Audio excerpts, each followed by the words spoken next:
Sí, dale, te presentas. Sí, me presento yo. Well, you have to be thankful, even if my biography was lost.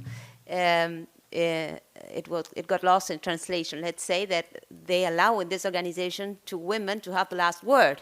And, and I know everybody's willing to go and have lunch, but well, you just will have to bear a little bit with me. I hope I can do it as swiftly as possible. Could we go with our presentation? Thank you. Well, my name is Ursula Basset. I come from Argentina, from the big delegation of Argentina, which I'm proud to be part of. I am very honored to have shared this panel with so thought-provoking and so deep and profound presenters. And now I'm going to be the rebellious one in this group because I'm going to talk about stereotyping, about violence, structural and symbolic, and I will probably use language we are not used to and that we didn't use so far in this conference, and I hope this will not incommodate you because I would do it with a good purpose. So the next one, how do I, so that I don't disturb you? Thank you. Because otherwise you will have to change it for me every time. The next one. So, thank you.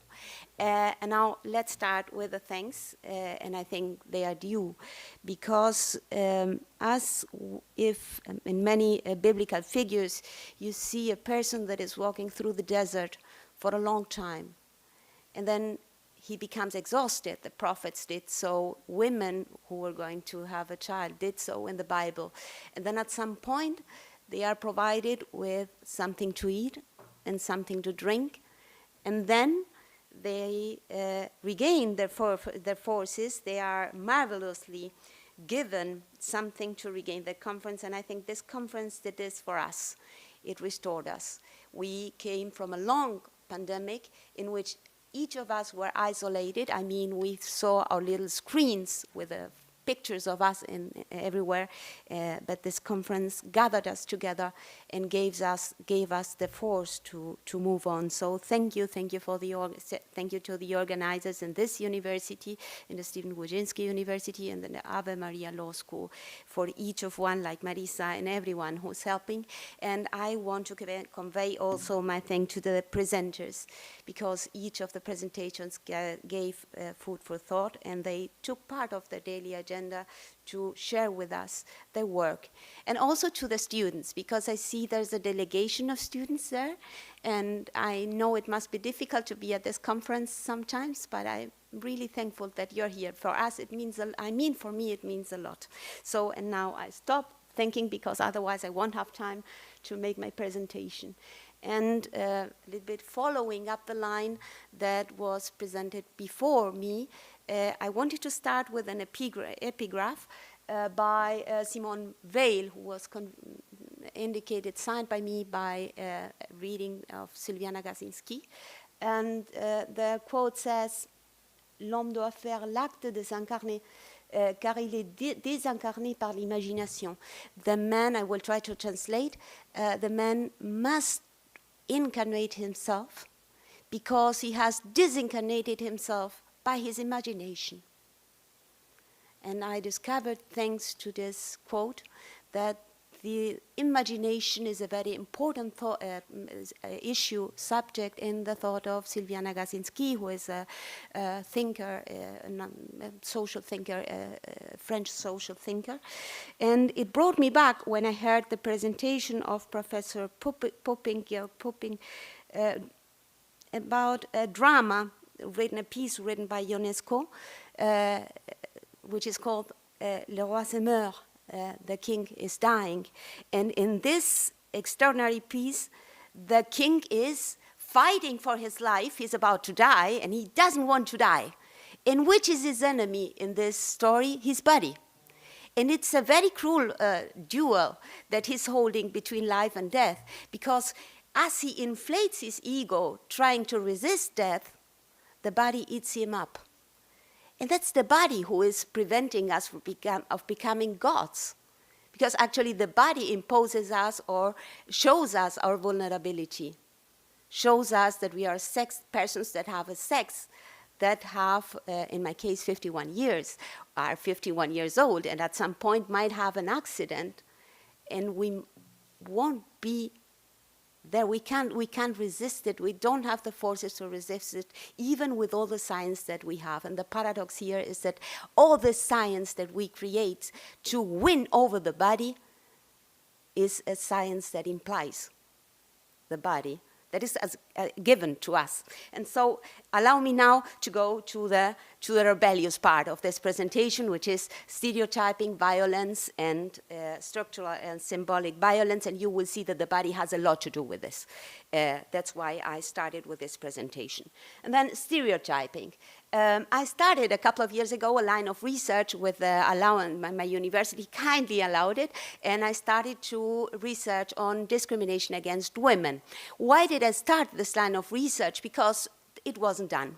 And it was a Catholic university, and I thought that the place of women should be submitted to discussion, mostly for the younger, for the students. I have a group of research that grows increasingly. It's offered up by young women students. I don't know why I don't have any men joining my group, but there are many women women students, and we dedicated a whole year during the pandemics to do feminist literature, to do a seminary of discussion on feminist literature. And it was very interesting because most of the students came with the ideas that they had, that they read in the newspapers, that they saw in the TV series, that they saw in the films, and they had incorporated to their thought. But then they read the authors, and they got to discuss these authors and to think about them. And then most of these cliches didn't hold up, And that's what the university does. The university creates spaces to discuss these ideas, and by discussing them, we are able to provide reasons and thinking. And these stereotypes, we have the stereotypes, and we had a lot in the new anti-discriminatory currents about identity politics, social justice, and all these issues that we have read so far about stereotyping. And what is stereotyping? Stereotyping is, I brought here a definition by Eva Brems. Stereotyping is a thought that you have about a group of persons or a certain person, which is actually a cliché. It's something that is partly made up, but that you impose on that person, and by naming this person with this cliché, you actually discriminate against him or against this group. And then you have this definition: stereotypes assign certain roles and characteristics to a group. Examples include the notions that women are nurturing and weak, men are combative and powerful, and we can have many more stereotypes that you have probably heard. Now I want to talk about a certain number of stereotypes that have to do with sex, gender, with the gender-specific or neutral education, and that we have heard very often. And sometimes we believe in them without even noticing that we believe, because it's really a belief.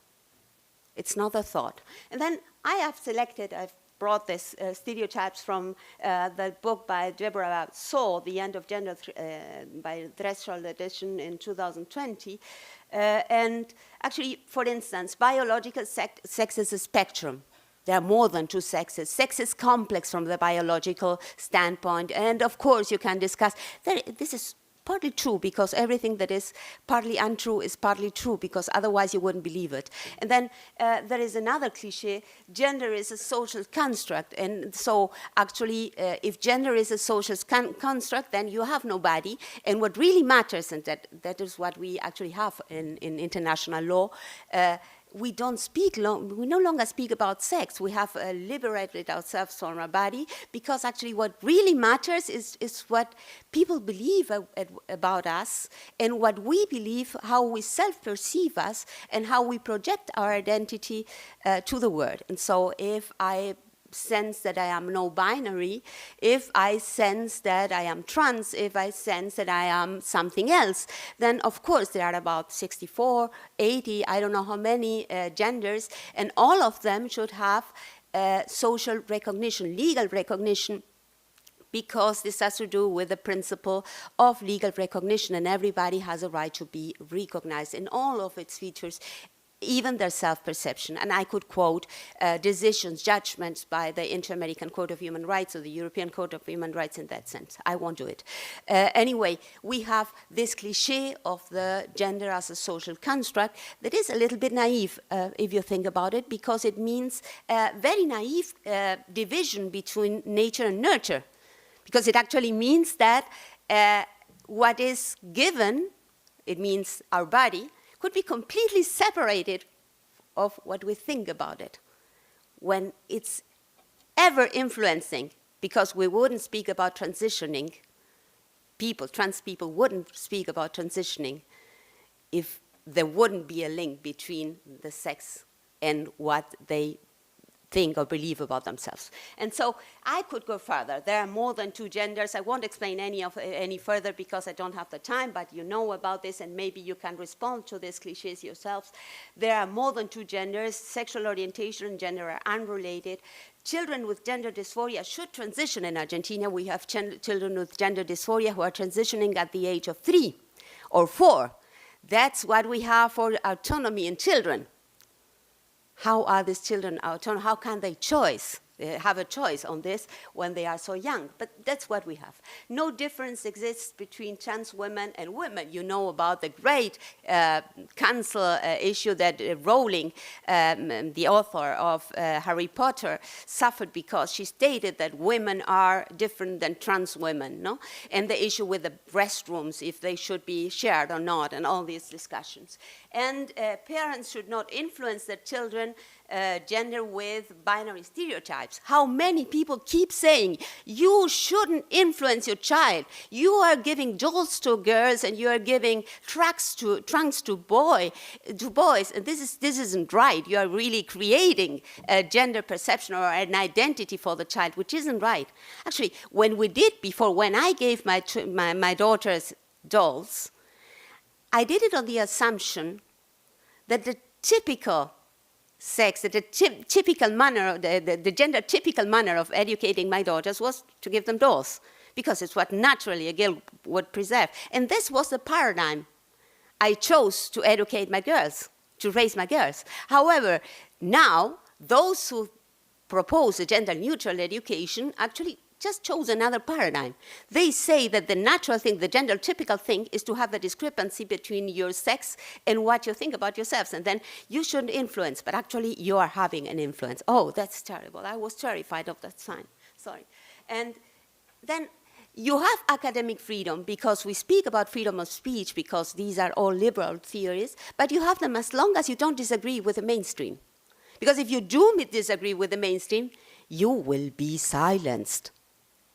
As this lady is doing with me. No, not at all. Sorry. It was a joke. And then let's go a little bit further. How is this not a stereotype? How is this not imposing a discriminatory approach to the people who are in every one of the cliches that I mentioned? Because every one of the people who feels well with his sex, who thinks that there are 2 sexes, or when science presents evidence, they are discriminated upon only because if you don't think like the mainstream says you that you should think, then you are discriminated upon. And I think these are stereotypes. This is a picture, a very interesting picture. I saw it only a couple of days ago in the Museum of Modern Art, Contemporary Art in Barcelona. This is the section of feminist literature where I always visit. And let's see how it looks. It's aggressive. The pictures are aggressive. Aggressive against whom? Against women and their bodies. So now it's time to go to the second part, and I won't have time because I have only 5 minutes, so I will have to rush. And then that's violence, structural and symbolic violence. And if we go further, we have the marvelous concept of Bourdieu, Pierre Bourdieu, that came up with symbolic violence. And symbolic violence is a violence perpetrated on us through tacit consent. I mean, there is a meaning conveyed, and you accept it without discussing it. And then there's structural violence, which is a violence that is pervasive in society and that we don't realize that we have it because we have introjected it and it's a part of our thoughts. And when we have this, when we get all the ingredients together that I was bringing, conveying to you, submitting to your consideration, which are the stereotypes with which we think nowadays that we have accepted, certainly in a critical manner. The symbolic violence that these cliches mean in society because we have accepted them and they convey a meaning, a mainstream meaning in society that is undisputably accepted without any discussion. And then that this has become slowly a structural discrimination that is violent, mostly upon women. Because this is about the body and women. So social myths are stereotypes, eventually violent stereotypes. Scientific literature on sexual differences perceived as offensive, and paradoxes, there are paradoxes on the fragmentation and persistence of the binary, because all these theories about sex that try to invisibilize women actually are based on sex and on the sexual difference. As the poor king in UNESCO's piece that was fighting against death, inflating with an hypertrophia his ego, at the same time that he was eating, his body was being eaten up by death. And so Robert Trivers in 2011 wrote, once you remove biology from human social life, what do you have? Words. And he said, that social constructs such as gender are much stronger than we end up believing that social constructs such as gender are much stronger than 200 million years of genetic evolution that went into producing two sexes. And the incredible thing with this is that we really believe this. And we believe it to the point that we stand before the mirror every morning. And these beliefs actually deny the fact of our perception of what the mirror gives us back, and we still believe. And we believe it unwillingly because sometimes we just find ourselves saying things like this. Well, this is where we stand. Where do we go? I really have to rush so much. To rush so much.